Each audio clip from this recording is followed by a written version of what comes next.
Hello, everybody. This is John with the Gamers Anonymous website, and we're here with Smooth McGroove, who's talking to us today on Skype. We're going to be doing a video interview.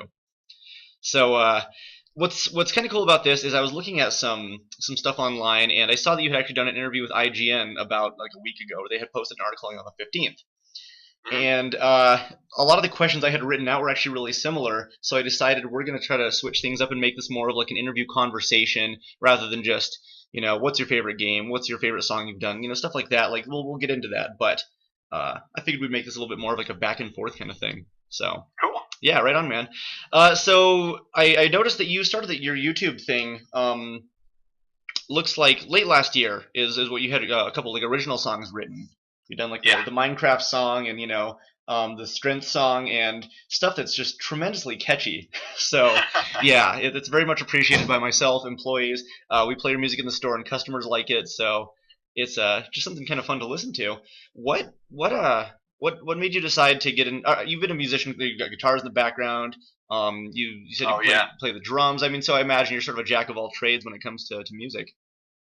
Yeah, I've been doing music for a long time. Okay, yeah, I can only assume that. Yeah, I'm sure the better part of your life. What is your favorite thing to do music-wise? Well, right now, of course, it's arranging a cappella video game music. Sure. No, that's been fantastic. It's something that we've always sort of looked into doing. I've got a couple friends who are also musicians, and we like the concept, but the complexity of breaking up every single part the way you do is, I think, the most admirable sort of quality to your music. Is that like you literally? I mean, you're taking every instrument and even some instruments breaking up into several parts, so you can arrange. I'm sure like arpeggios are a lot easier to do with like 3 separate vocal tracks. Yes. So I can only imagine like the Castlevania and stuff like that. So, what's been your favorite song that you've done at this point? Favorite song? I really like the intense ones. Yeah. Once they're done, Certainly. they're the most laborious ones usually. Sure. Like the Castlevania was. I love to listen to that one. But Absolutely. while I was working on it, it was like, man, this is intense. This is taking a long time, man. But I remember once I got like 60 or 70% of the tracks done, and I synced them up and ran them through. I was like, whoa, yeah, okay, this is really, cool. Feels really so, good. So that was the first one I did where I listened to after it was done and was like, oh man, yeah, sounds like almost inhuman because of what's just going on. Absolutely. So that one's one of my personal favorites. Of course, the Guile theme came together really well. Naturally, yeah, absolutely. So another thing with these video game songs. I was discussing with my friend Michael last night. We do a podcast every Thursday, and we're going to actually be playing this on our podcast next Thursday.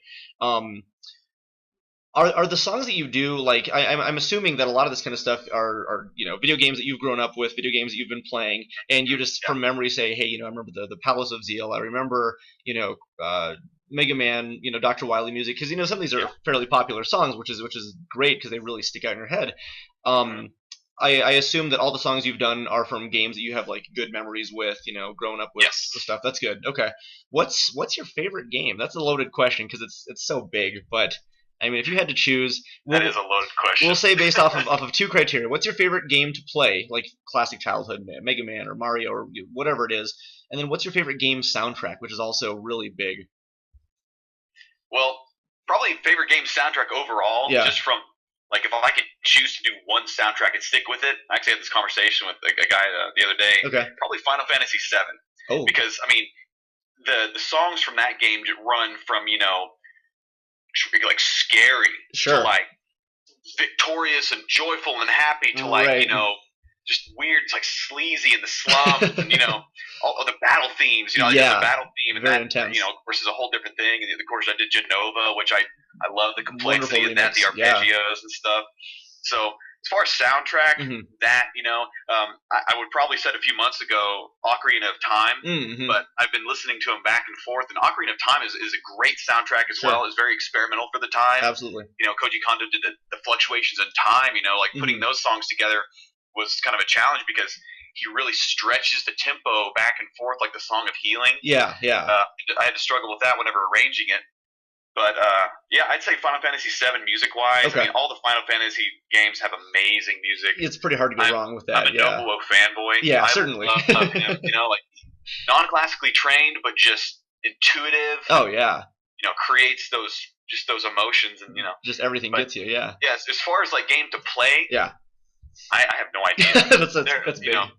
That's tough because every once in a while I like to get wrapped up in the RPGs. Sure. It's just like 3 days straight, 12 hours a day. Just if you have grind, days off, yeah. just playing. And but sometimes it's fun. Like yesterday, I loaded up Kirby's Pinball Land. I was just playing it on Game Boy, and it was just like that was fun for about 30 minutes. Sure, yeah. You need stuff like Super that. Mario World or something. Absolutely, man. Absolutely.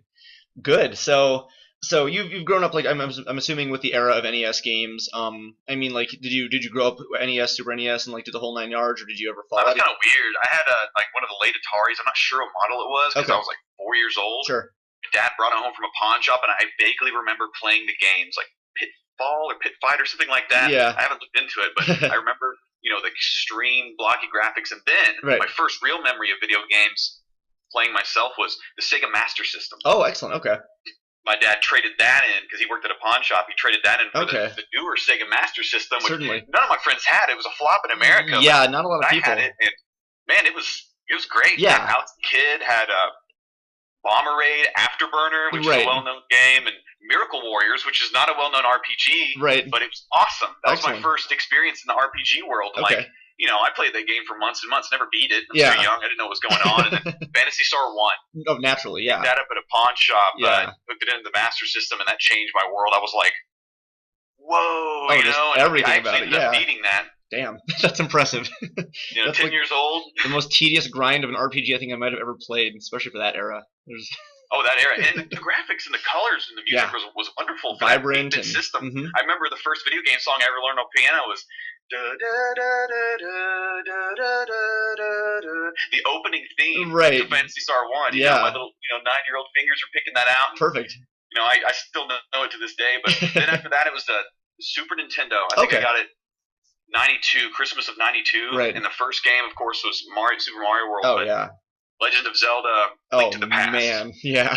I have a very vivid memory of memory. Yeah. It's a weird word. It's a good word. Not even a word, but now it's a good memory. I hooked in Link to the Past that morning, and I didn't even finish my bowl of Cheerios. It's a weird memory, but I remember I was so excited about playing this game. Like, my mom was mad because I didn't finish my breakfast, but I loaded it up, and that stormy morning was on and everything. Right. I was done after that. That game just, unbelievable. No, and still to this very day, that's one of those games that you can. It just feels so right. Like, it's just indicative of an era. I mean, it defines the Super Nintendo so clearly. So going back, did you ever get a chance to sort of revisit the NES era at all? The NES is not a system I ever owned. Okay. All my friends had an NES. And they were always like, "What's a Sega Master System?" Like, come over and play it. And so, I'd go to my friend's house and I'd play Contra. Like that running game. Oh, the Power Pad, just anything you can think of. Sure. The early, the original Super Mario World and or Super Mario Brothers, 2 and 3. Played and beat all those. Yeah. It was always at my friends' houses or like relatives' houses. So the first Nintendo system I owned was the SNES. Okay. But later on, I went back and one of my friends had an emulator set up on his computer with legit controllers, NES controllers. So we played through all like Final Fantasy 1 and stuff like that. It was a lot of fun. And then I got a Nintendo 64 later on. Perfect. And, with Super Mario 64 and the Ocarina of Time. And that changed everything. Yeah. Yeah. That 3D experience. Certainly. Yeah, I think actually the first song I heard from you was the Dire Dire Docks theme. And that song brings back maybe the most vivid memories of 64, as the first time you're diving into the water in 3D and you're trying to learn how to control Mario, and it was just like, man, and that music is just absolutely. Yeah, that game has some great music. It was really well designed. It felt great. It was one of those 3Ds that they just did right. And camera was weird and everything. Sure. But it was still extremely formative. It really was. Yeah. Absolutely. So, going back and experiencing some of the NES stuff, I know a lot of people, myself included, what got me into music and video games was probably like the NES era, and maybe it was just like the sound chip that was used. I never had a Master System, as you're right, most people really didn't. You're sort of in the minority, which is cool because that gave you like leeway to check out a lot of stuff that not a lot of people got a chance to do until way later. Yeah. But with the NES era, you had some games like Ninja Gaiden, you had, the Contra games, Castlevanias, Mega Man, most notably, and Yes. these were games that almost defined NES quality soundtracks for years to come. I mean, the composition, from the Mega Man games especially, I'm a little bit biased because that's just like my favorite series, Yeah, but Mega Man's awesome. I mean, those were almost designed with, like a rock anthem in mind per level. Oh So, yeah. have you gone back and sort of revisited some of those in terms of soundtracks, and ever thought about doing? I guess you did the Mega Man 2, the Dr. Wily theme. Hmm.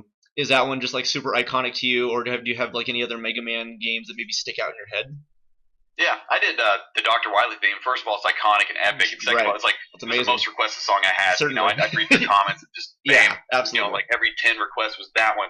Sure. So I decided to give it a shot because Spark Mandrill had only been requested by like one guy, and it was like the guy from Go Nintendo, and I was just like, this guy's been cool. Yeah. I'll do it, and it's an epic song. And it was actually I wasn't sure if I was gonna be able to do it because I hadn't tried anything of that difficulty really. Right. Vocal range where like you're basically singing a guitar solo. Yeah. And like the guitar solo harmonies, but after a lot of tries and takes, I realized I could do it. It was just going to take extra time. Okay. So that got me listening and revisiting all the Mega Man. Like, man, one I've been thinking about lately is the Mega Man 3 title theme. Oh, please. Yeah. It's got that swing thing going on. It does. It's great. Yeah, it's really, really good. And I've gotten so many requests from just all these like Mega Man 5, Mega Man 6, sure, yeah, Dr. Wily from Mega Man 6. You could spend a lot of time on just that series. I could spend years straight just doing Mega Man songs and not get bored. Absolutely.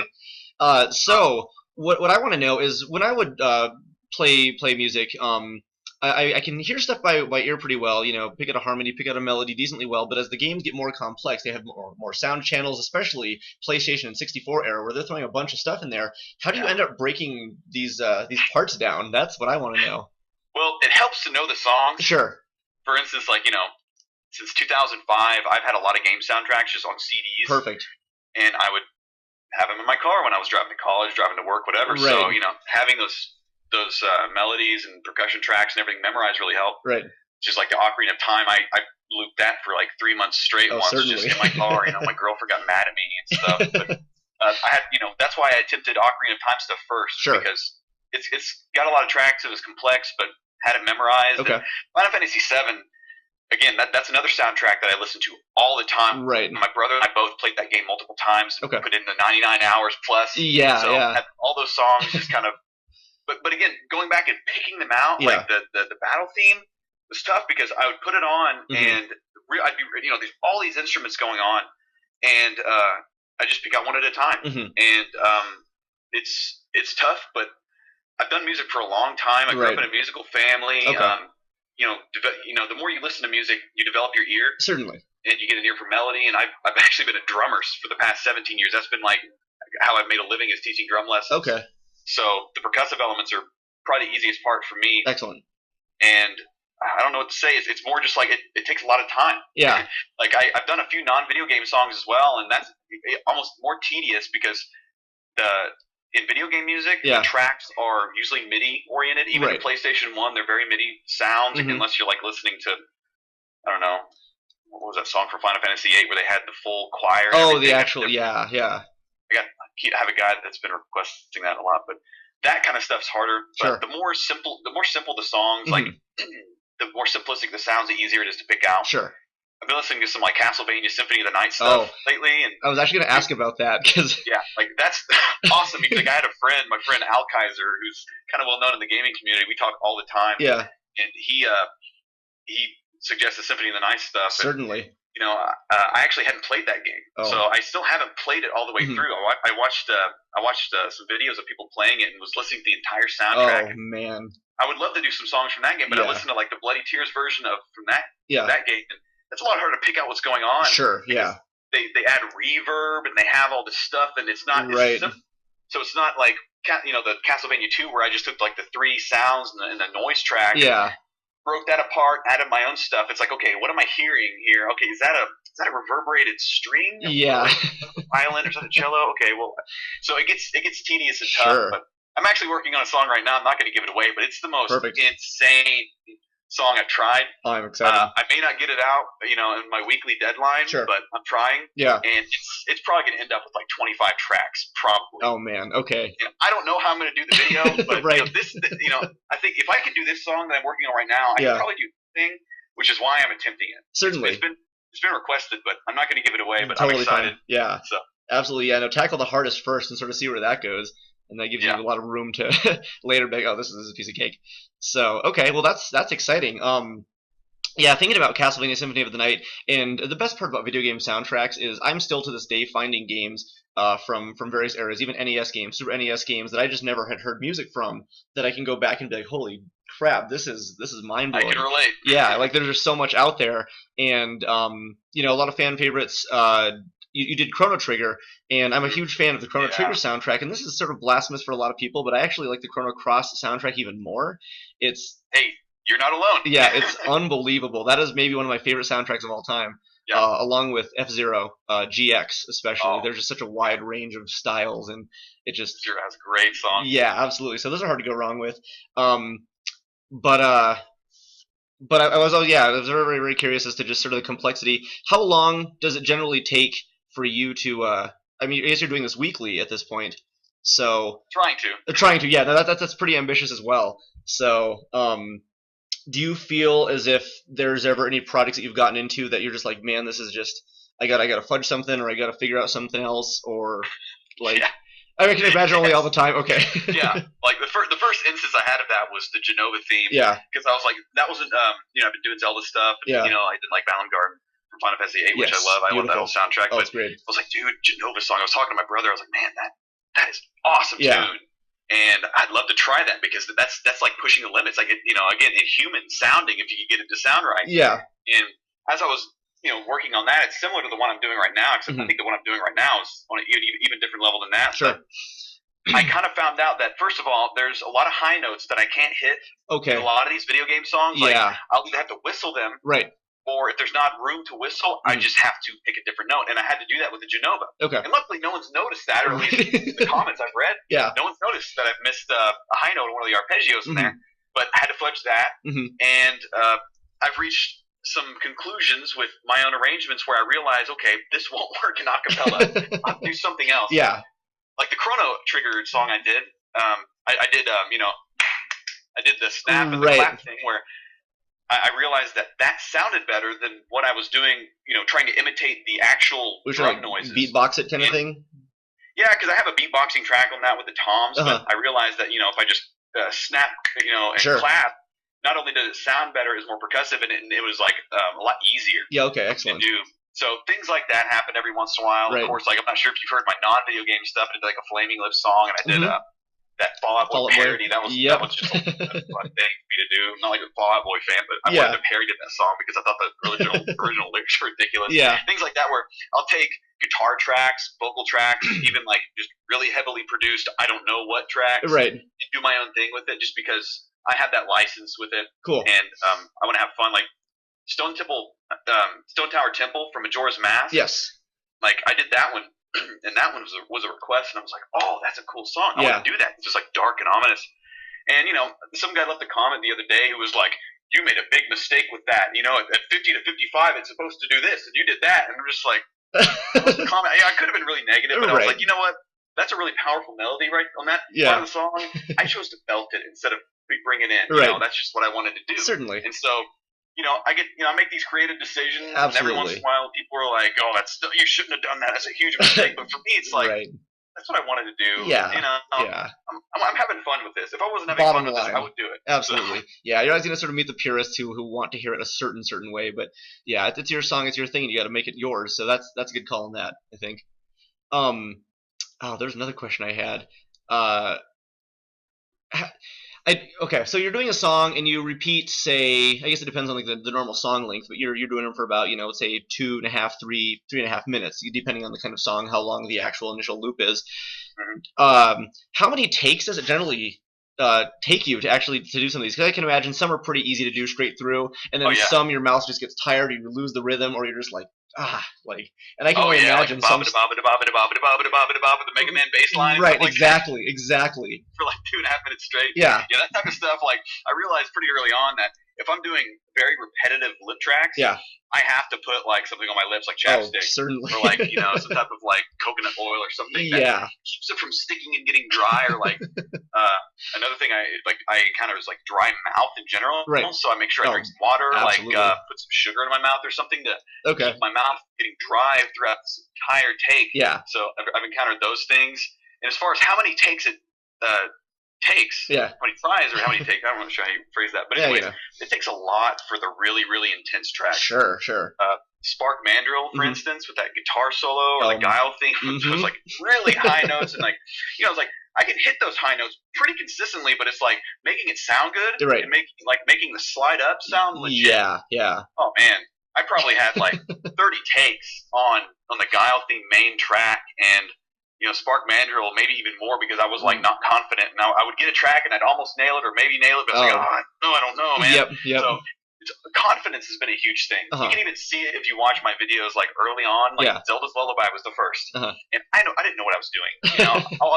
That was just like a wild hair I got one day. Sure. I was watching some YouTube videos trying to get some inspiration, and I came upon some guy that was covering video game songs on guitar, and I was like, was it Freddie Gritty? There's like this one guy, he's a Swedish kid, and he does like medleys and all kinds of great stuff, and he does the multiple. The Wind Waker, huge. Yes, exactly. I didn't see him until about a month after that. Okay. I think he was man, I can't remember. The dude's name was Family Jewels. Family Jewels. I don't know if I've seen him. He's like a kind of a metal guy, has spiked hair, posters on his wall. Anyways, I stumbled upon his channel, and I was like, what he's doing is really cool. Yeah. Because at the time I'd done like my original stuff, and I was having a lot of fun with that. But that's really creating something original is really draining creatively, and I was kind of hitting a rut. And when you're creating something original, it's just you can get down on yourself, because it's like, I mean, it's easy for doubts to kind of like overwhelm like a project. And that was kind of happening because I was really wanting to do this like World of Warcraft song. Yeah. So I was like, dude, I played WoW for 7 years. I want to do a WoW song, but I was writing lyrics. I was like, man, this isn't good. So I was watching, and I saw him playing it. He was just covering awesome video game songs like Sonic and Mega Man and whatever else. And I was like, dude, I wonder if I could do that, because like my main skill is a drummer. I can play guitar pretty well and bass, because that's what I did on the original stuff. But I was like, I'm pretty confident in vocals. I sing by myself a lot. And I was like, I'm gonna try this. So I picked up Zelda's Lullaby, pieced it apart, know that song by heart. And recorded it kind of shabbily, and then did the video. And I go back and watch that. And I'm like, okay, I'm looking at the camera awkwardly. I think people are like, it's embarrassing to watch some of the frames in this video. I'm like, I know, I'm sorry. You gotta picture the whole. I leave it up there because it's kind of like progression. You can get more confident as time goes on. I spend more time on the videos as time went on, because in the beginning, like that Zelda's Lullaby, I did in like 2 days. Okay. Again, like I'm pretty experienced with my recording software I use, but I wasn't experienced in video software. Okay. The first video I think I did was I don't play games when I play games song. That's just my friend like recording me, like doing goofy stuff. Yeah. I didn't really know what I was doing video editing. So, but anyways, as video went on and on, I started realizing, okay, I'm going to push myself a little bit more in the audio quality here. I'm going to push myself a little bit more in the video here. I'm going to have more fun with it. Okay.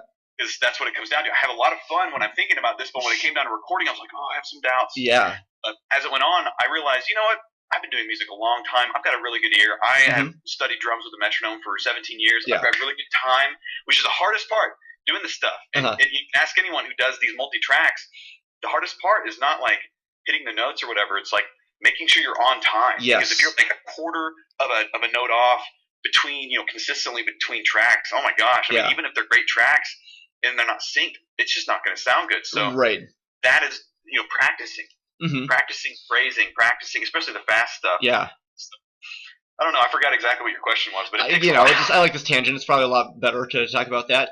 Speaking of that, as you're recording multiple parts, I noticed that when you're doing the video element, you don't have any headphones or anything on. What are you doing to sort of keep track of everything like in your head? I mean, well, I don't want to give it away. That's fair. That's fair. It's almost a secret. Totally fair. But I'll tell you that I am monitoring, and the biggest thing is having a metronome. Okay. In the room, at least.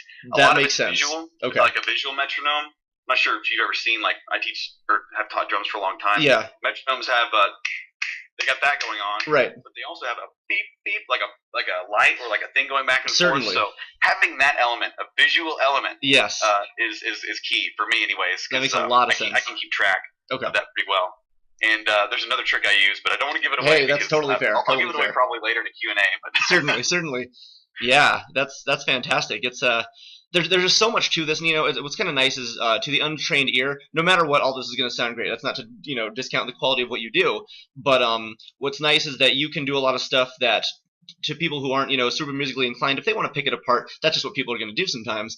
Especially artists picking apart their own stuff, which is yeah, that's just, that. Yeah, exactly. But anybody who's going to hear this is reasonably going to go, "Holy crap, this is great!" I played this for a friend last night for the first time and said, "Hey, I've got an interview with Smooth McGroove tomorrow." And he goes, "What the hell is that?" And I was like, "Check this out." So his favorite game is Chrono Trigger. I immediately throw in the Zeal song, and he just goes, "Holy balls!" And I was like, "Yep, see, yeah, it was great." And I love that song so much. It's terrific.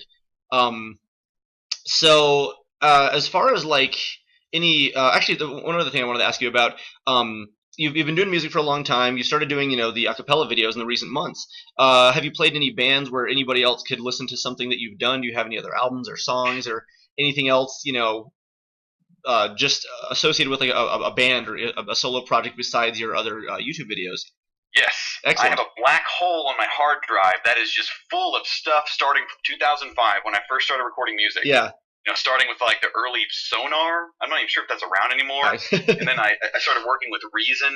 That's when I got into MIDI samples and stuff. Okay. And I started off doing that. I was inspired by video game music. I was like, man, I wonder if I can like recreate the feeling that like these guys did on the games that I played when I was young. And early stuff was pretty goofy, but then like as I went on, I experimented a little bit, and I've got a bunch of songs. I used to have like a MySpace music page where like I put up all my my recent projects, and my family and friends were like, "This is great." So that's about as far as it got. Okay. But I have those, and I go back and listen to those every once in a while, and it just for me it's weird because that was a work of passion. Sure. That was my first work of like passion. I listened to that and I realized that like I had such a good time making that. Yeah. And it's original stuff, so it means a lot to me. And that's where, again, the doubts can creep in. It's like, well, if I release this, people are going to pick it apart and say this is terrible. It doesn't mean anything to them. Yeah. But, I have that kind of stuff. And then, of course, I played in bands from then till about 2 years ago. Okay. And I recorded my band and all my solo stuff that I did for that band on my hard drive. And I have all that. Oh, cool. And I'll admit, I've gotten a lot better at mixing and recording since then. So I've gone back recently and listened to a lot of those old songs. Yeah. Like I was with a band called Kaleidoscopic Carl. We did like just rock stuff, and it was fun. And it was with friends. It was all friends, and I didn't really know what I was doing back then. So all the tracks were there, but I mixed and mastered horribly. Like I didn't know how to use reverb. I didn't really understand like how to EQ stuff. Yeah. And I even like used auto tune on one of the tracks because one of my friend's vocals was off, and I was like, I don't know how to fix this. So I used it, and that's when I realized auto tune's terrible. Yes. So for all the people that think I use auto tune, I don't use it.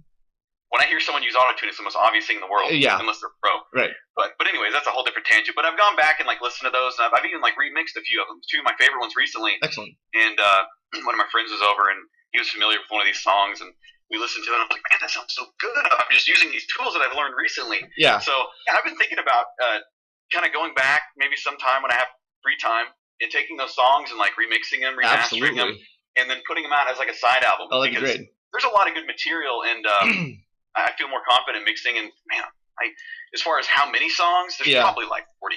Honestly. Oh, crazy! There's great. So much material. That's like, awesome. Between video gamey stuff and like full band stuff and just solo stuff that I did, similar to the original stuff that's on my YouTube channel. Right. The 3 songs that are on there. It's like fun kind of stuff. Yeah. Yeah, and so there's a lot. Excellent. There's it's like a black hole on my hard drive. And there's even stuff like video game covers that I did with like my brother and his bassist who still plays with him. Like we learned Zelda's Lullaby. I did the drums, and he did the guitar and the bass. Yeah. And we did some Final Fantasy song I forgot, but a few of those things. So there's things like that. So I have so much good backlog to dip into if needs be. That's excellent. So speaking of playing some old band stuff, what music has also inspired you? Because video game music is clearly part of it, but I mean any like major bands that you've grown up with that have really just sort of defined music for you? Because like I've got a good chunk of music that I still listen to consistently, interspersed with my Mega Man and Chrono Trigger soundtracks and stuff. Yeah, same here. But like what kind of stuff like is really like big to you? What are some of your favorite bands still? Some really ones that inspired me early on were like the Beatles. Oh yeah, yeah. Because they're an extremely melodic band, and yes. I love melody. I love harmony. I think it's that really hit me as a young kid, and growing up with those type of things in my ears, and I didn't really understand it back then, but I loved it. I loved hearing harmonies. I loved hearing dissonant Absolutely, harmonies. yes. Things that are like, whoa, what is that? Yeah. I want to know more about that. It makes me feel cool inside. And I'm like some Alice in Chains or something, yeah. Yeah, and see, and that's actually, I was going to mention them. Alice in Chains was a little bit later. They, remember seeing them on MTV. They have really good harmonies, but basically, their harmonies never hit me as something that I was really interested in. Yeah. And I know that sounds weird, but I learned later on all the harmonies they do are power chords. Every single one of them. Interesting. Okay. They're a 1 and a 5, and then Jerry and they sing back and forth. Right. They just that back and forth, and because of that, it never interested me. I thought it was cool, but I mean, music hits everyone differently. Sure, absolutely. I have one brother, and he was super into Alice in Chains, super into Metallica, super into later on Megadeth and Pantera and Cannibal Corpse, and nowadays it's like Nile and Behemoth and stuff. And I appreciate all that stuff, but for me, I was on the opposite side. I really loved some of the first bands I loved were the Beatles and like this guy named Jan Hammer who's a keyboardist and does instrumental music, and like Green Day. I really liked the melodies and the songwriting, and like Weezer even. I love them. And again, like later on, it was the Beatles and stuff. I wasn't into some super hard music. I look like a metalhead. A lot of people are, they're like, "Hey, dude, I like metal too. Yeah, good job." Like, I'm not a huge metal fan. I like it. Sure. I appreciate it. Yeah, the drums, really fun. But as I grew up, I realized that like my brother, who's a great musician as well, he gravitated toward darker sounding stuff. Okay. I gravitated toward more lighter melodic sounding stuff. Sure. So when I started recording in about 2005. The bands that were influencing me at the time were like the Beatles, the Flaming Lips, who were from the town that I'm from. Phenomenal. Really? Steve Draws, he lives in my town. He's, he does all their arrangements. Yeah. And God, I mean, if you listen to like the Soft Bulletin and you listen to the string parts and the vocal parts and stuff, he's a musical genius. Yeah. And he's amazing. And his influences run the gamut as well. And so I was influenced by him because it's a lot like video game music. If you listen to those guys and, the way they write their music, it's very similar to the way Koji Kondo would write his melodies, or Nobuo, or any of these people that do really melodic stuff for these RPG games, Chrono Trigger, and all those guys that wrote for Chrono Trigger. They do the same thing. Yeah. They take interesting melodies, syncopate them, and move them around, and it's like, whoa! Right. Create something really cool that make you feel like you're on a floating island in the middle of who knows what, or like you're in a dark alley and like there's something following you. Captures exactly what. And that really interested me. Sure. So I kind of gravitate toward bands like that. Some of the more recent bands I've gotten into, like about 5 years ago, was like the Fleet Foxes. Okay. They do vocal stuff, and I love it because those guys are pros. Yeah. Like they do that stuff for real. It's like them singing. They don't use auto-tune and stuff. Yeah. And they do live, and it sounds sick. And they move these 3-part harmonies around really complexly and add in dissonance and stuff. And it's like it really gets me. And Panda Bear from the Animal Collective, he's a drummer as well. I kind of relate to him because he's a drummer that kind of branched off and started doing his own stuff melodically, and I love his solo albums. Certainly. All of them are phenomenal. Certainly. And so those guys I really admire. Like I did the Animal Collective song on my channel, and I really love that song. And, the Flaming Lips. Some of them, I listen to video game music all the time, so that's probably my number one influence. Absolutely. But I really like discovering new music, and that's why I think the internet is amazing. Sure. Because there's new stuff coming out all the time. Infinite material. There's a lot of bad music. Yeah. A lot of good music, and it's like it's like every once in a while you'll grab something, and it's hard to find. And lately, since I've been recording, I haven't been searching and getting into new stuff. Sure. But another band that I was listening to before I got into doing music again into last year was Tame Impala. Because they kind of captured that late 60s, early 70s, like, rock thing really well. Oh, cool. It's a one-man band, and I didn't realize that until, like, after I'd heard of them for 2 years. It's a guy that sits in his apartment, like me, in France, and, like, writes music, plays the drums, guitar, bass, vocals, and it sounds like this awesome band. And then you realize, oh, it's just one guy. Just one dude. Crazy. So that stuff inspires me. Okay, yeah, certainly. People that do projects by themselves, and they turn out amazing, and it's like their idea that is fleshed out. Yeah. And so I've kind of, I guess that's kind of led me to do my original stuff, and even the acapella, which I'm not doing original acapella stuff, but I want to do. I have like a vision when I listen to those songs, and I'm like, I wonder if I can make it sound like this. Yeah, and it's a whole lot different than working with a band. Sure. Yeah, because it becomes all you. There's a lot of, it's almost a self pressure, but at the same time, it's like a freedom that like is all about whatever you want. Yeah, that's nice, definitely, man. like you have a drive behind it. For me, I'm project oriented. Like good. I get into nerdy stuff, man. Like, I have a chainmail shirt here. This is one of the chainmail shirts I've made. Okay, I remember. This is made of titanium, made of the stuff that the space shuttle's made out of. That's very impressive. It started off as a spool of gray wire, and I cut the rings, polished them, colored them with electricity because if you apply voltage to titanium, it actually applies an oxide coating that refracts light. So this looks blue, but it's not blue. It's just the light refracting off. And I was like, that's awesome. I want to do that myself. Yeah. So I set up a Variac setup with voltage meters and color the rings individually. It's got like an inlay on here, and it's like a dragon. And got the gold, which is 40 volts. I remember all this by heart. And blue is 20 volts. It even has a green eye, which was terrifying because it required 80 volts in the mixture, like smoke when I did that. So I get into the nerdiest stuff, and I kind of view music like that because to be a serious musician and to really get into recording your own stuff, you have to be project oriented, nerdy, whatever you call it. You got to hermit up and do stuff like. I've got this is an electronic drum kit, actually. It looks weird, but it's like, got 24 pads on it. Oh, perfect. I nerded out when I found that existed. I was like, oh, dude, that's awesome. So I bought it, and that's what I used to record drums. And, it's all MIDI, so I had to figure out how the MIDI worked through that as opposed to a keyboard and everything. Certainly. And anyways, that's a whole different tangent, but, I kind of view this like this music project that I'm doing right now is like anything else. It's just this idea that I had, and I was like, I wonder if I can do it. Right. It's a lot of work, but put in the work. It can. If you love what you're doing, it ends up being cool. It's always good. Yeah, absolutely. Well, perfect, man. I mean, it looks like things are getting ready to wrap up fairly soon here. But one other question that I had for you, this is one of the final questions, actually two final questions. When I first heard you and I realized that you have a very strong vocal presence and you're constantly doing like vocal stuff, I love acapella. There's a handful of remixers out there, on OC Remix and stuff that do some absolutely great songs. One of my favorite vocalists is Mike Patton, and his styles are so out there that I actually associated you with him instantly just because I thought this guy is doing so much crazy stuff vocally that this makes me, I mean, he's my favorite vocalist, so like it makes me extremely happy to hear somebody doing something that's all about just different sounds and different melodies and harmonies and bass lines and percussion all just by himself.